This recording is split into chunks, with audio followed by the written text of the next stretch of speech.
प्रत्येक घरामध्ये असा एक व्यक्ती तर नक्की असतो ज्याला कारलं हे अजिबात आवडत नाही. म्हणजे कारलं म्हणलं की तोंड वाकडं झालंच पाहिजे.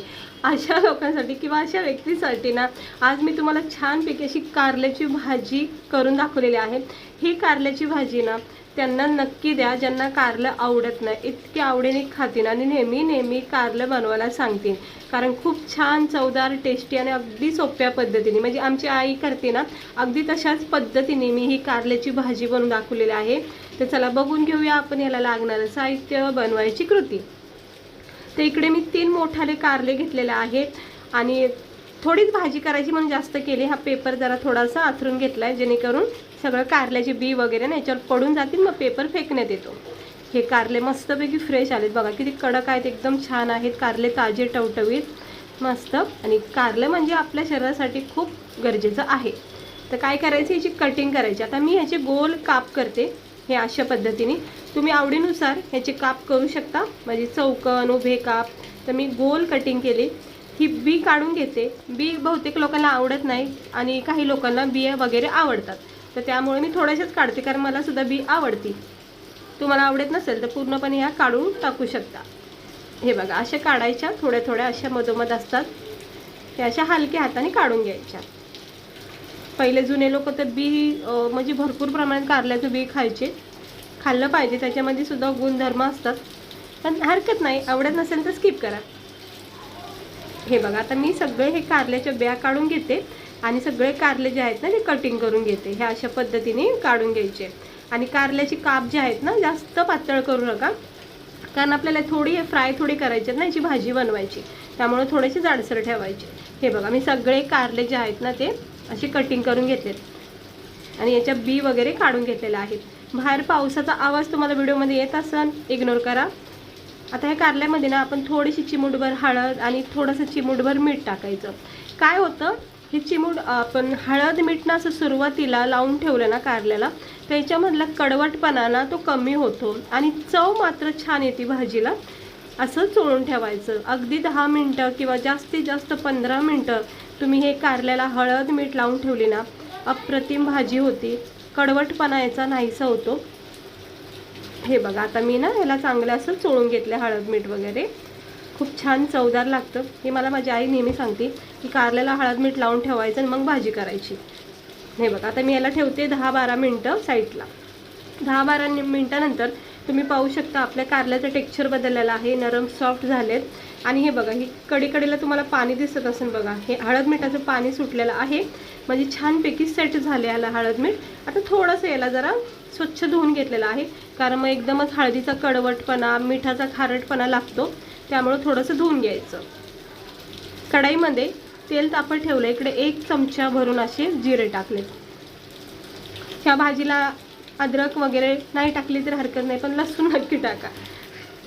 तर 1 चमचा भरून असे जिरे टाकलेत. आता जिरे थोडे तडतडून झाले की आपण सर्वात प्रथम हे कारले जे काप केलेत ना आपण हळद मिठातून जे आपण बाहेर काढलेत ते याच्यात टाकून घेऊया आणि याला चांगलं एकजीव करून घेऊया. ह्याने सुद्धा खूप छान चव येते भाजीला, कडवटपणा नाहीसा होतो आणि कारलेला थोडं स्टीम होतात आणि स्टीम झाल्यामुळं कारलेला चव छान येते. हे बघा म्हणजे जास्त भाजीला वेळ लागत नाही, पटकन शिजले जातात, कारण हे तेलामध्ये नरम सॉफ्ट सुरुवातीलाच होऊन जातात. हे बघा असे झाले की स्लो गॅस करायचा. बघा हळद मिठामुळे किती सुंदर रंग आलेला आहे कारलेला. आता स्लो गॅस करून घ्यायचा. बेसिक मसाले याच्यामध्ये टाकून घ्यायचे. तर इकडे मी लाल तिखट टाकते 1 चमचा. छोटीशी भाजी करायची त्यामुळे 1 चमचा लाल तिखट टाकलेला आहे. अर्धा चमचा आपण गरम मसाला पावडर टाकणार आहोत. अर्धा चमचा आपण इथे धना पावडर टाकलेला आहे. अर्धा चमच्याच्या पण कमी अशी हळद टाकणार आहोत, कारण हळद आपण ऑलरेडी म्हणजे अगोदरच कारल्याला लावलेली आहे, त्यामुळे हळद थोडी टाकायची. आणि हे सगळं मिक्स करून घ्यायचे मसाले. कारल्याच्या फोडीला एकदम एकजीव झाले पाहिजेत. प्रत्येक फोडीला असं मसाल्याची कोटिंग लागली पाहिजे, जेणेकरून छान चव लागते भाजीला. ह्या सगळ्या प्रोसेसमध्ये गॅस स्लो ठेवायचा. तुम्ही पाहू शकता आपण तेलसुद्धा अजिबात जास्त वापरलेलं नाही आहे, परफेक्ट असं तेल पडलेलं आहे भाजीला. आणि हे झालेलं आहे लावून. आता आपण याच्यावर टाकणार आहोत थोडंसं चिमूटभर मीठ कारण की तुम्हाला तर सांगितलं जरा हळद मीठ टाकलेलं आहे सुरुवातीला. आता शेंगदाणे लसूणचा कूट टाकते मी अंदाजे इथे 2 चमचे. नक्की करून ठेवा कारल्याची भाजी करता वेळेस शेंगदाणे लसूणचा कूट टाकायचा. ह्याने इतकी छान चव येते ना. पूर्वी असेच करायचे गावामध्ये, असे कूट असतो ना शेंगदाण्याचा कूट, असा डब्बा भरून ठेवायचे आणि खूप साऱ्या भाज्या त्यांनी बनवायच्या. आणि कारलं जर करत असतील तर मग शेंगदाण्याचा कूट एवढा भरपूर प्रमाणात टाकायचे, मस्त भाजी लागायची. बघा आता मी शेंगदाण्याचा कूट आहे ना 2 चमचे टाकलेले आहे. आता आपल्याला याच्यावर ठेवायचं झाकण आणि दुसऱ्या फेरीला म्हणजे थोडीशी स्टीम झाली की आपण याच्यामध्ये टाकणार आहोत एक सिक्रेट आपलं साहित्य. चिमूटभर पाणी टाकायचं. हे बघा मस्त आता कारल्याला कसं पाणी सुटलेलं आहे. कारल्याची भाजी जास्त चिटकू नये म्हणून थोडंसं याच्यामध्ये आपलं थोडंसं पाणी टाकायचं. हे बघा असं मस्तपैकी. आणि ह्या कारल्याला अजिबात वेळ लागत नाही शिजून निघायला, वाफ्यावर मस्तपैकी ही भाजी शिजली जाते. आता इकडे मी अर्धा एक चमचा, पाऊण चमचा अशी साखर टाकली. हे एक सिक्रेट साहित्य नक्की टाका कारल्याच्या भाजीमध्ये. फक्त अर्धा चमचा साखर किंवा अर्धा चमचा गूळ टाका, खूप छान चव येते, कडवटपणा बॅलन्स होतो आणि मस्त अप्रतिम खायला मस्त वाटतं. हे बघा आता किती छान आपल्या हे कारल्याला तेल सुटले आणि किती चमचमीत झणझणीत अशी आपली ही कारल्याची भाजी. पाहता क्षणी खायचं मन झाले, म्हणजे ज्याला आवडत नाही ना ते सुद्धा पाहता क्षणी खावायचं मन होईल त्यांना. आता याला थोडा वेळ द्यायचा, कारल्याला जास्त गाळ नाही करायचं, याच्यामधला थोडासा कडकपणा ठेवायचा. आता बघा 1-2 वाफेमध्ये आपली ही भाजी कशी परफेक्ट तयार झालेली आहे. आणि तुम्ही पाहू शकता आपल्या भाजीचा टेक्स्चर बघा, सगळं जे रस्सा होता तो सगळा आटून गेलेला आहे. आणि आता आपण जरा कारलं चेक करूया की शिजले का नाही. हे बघा असं चमच्यावर घ्यायचं आणि असं चेक, बघा किती छान परफेक्ट असं शिजलं गेलं. म्हणजे अजिबात गाळसुद्धा झालं नाही आणि अजिबात कच्चंसुद्धा नाही आहे.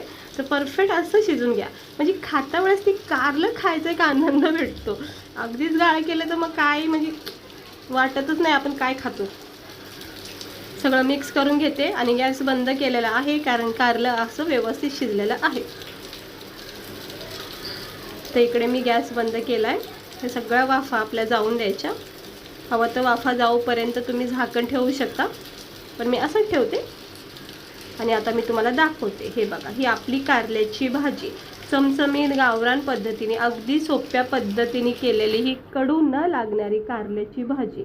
खाता क्षणी तुम्हाला आवडेल इतकी छान भाजी झालेली आहे. आणि कारल्याच्या फोडी बघा किती मस्त शिजलेल्या आहेत. चला आपण याला आता गरमागरम प्लेटमध्ये सर्व करून घेऊया. असं चमचमीत भाजी कारल्याची तयार झालेली आहे बघा, वाटते ना मस्तपैकी. आता आपण याला प्लेटमध्ये सर्व करूया. हे असं एकदा मिक्स करून घ्यायचं म्हणजे छानपैकी मसाल्यामध्ये पॅक होतात भाजी. आणि थोडीशी थंड करून मग याला प्लेटमध्ये सर्व करूया. तर हे बघा ही आपली कारल्याची भाजी, कडू कारल्याची भाजी, अजिबात कडू न लागणारी भाजी. कुणालाही असं जर कारल्याची भाजीचं प्लेट सर्व करताना खरं सांगते ज्यांना आवडत नाही ना ते तर अगोदर खातीन आणि बोलतीन एकच नंबर झालेले आहे भाजी, अजिबात त्यांना कडू लागणार नाही. आपण साखर किंवा गूळ याच्यामध्ये टाकलेला असतो, प्लस आपण छानपैकी याच्यामध्ये मसाले टाकलेले आहे, शेंगदाणे लसूणचं कूट टाकलेलं आहे. इतकी भारी लागते ना ही भाजी, तुम्ही नक्की ट्राय करून बघा. अगदी सोप्या पद्धतीने दाखवली आमच्या आईच्या, म्हणजे सगळीकडेच असं बनलं जातं सोप्या पद्धतीने. शेंगदाणे लसूणचा कूट घ्यायचा आणि इतकी छान चव लागते या भाजीला. गरमागरम ज्वारीची भाकरी आणि बाजरीची भाकर जर असेल ना तर मग अप्रतिमच जेवण होऊन जाईल तुमचं. त्या लोकांना ज्या घरामध्ये आपल्याला आवडत नाही तिकडे तर नक्की बनवा, बघा तुमची किती तारीफ होईल. आणि खरंच ना आवडणारे लोकसुद्धा कारलं हे भरभरून आवडीने खातील. तर कशी वाटली तुम्हाला आपली ही आजची कारल्याची रेसिपी? आवडली असेल तर नक्की ट्राय करून बघा.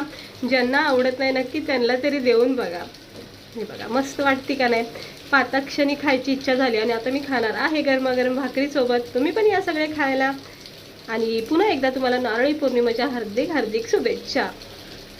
चला भेटते मी तुम्हाला पुढच्या व्हिडिओमध्ये एका अशाच रेसिपीसोबत. स्वस्त राहा, मस्त राहा आणि असं हेल्दी खा.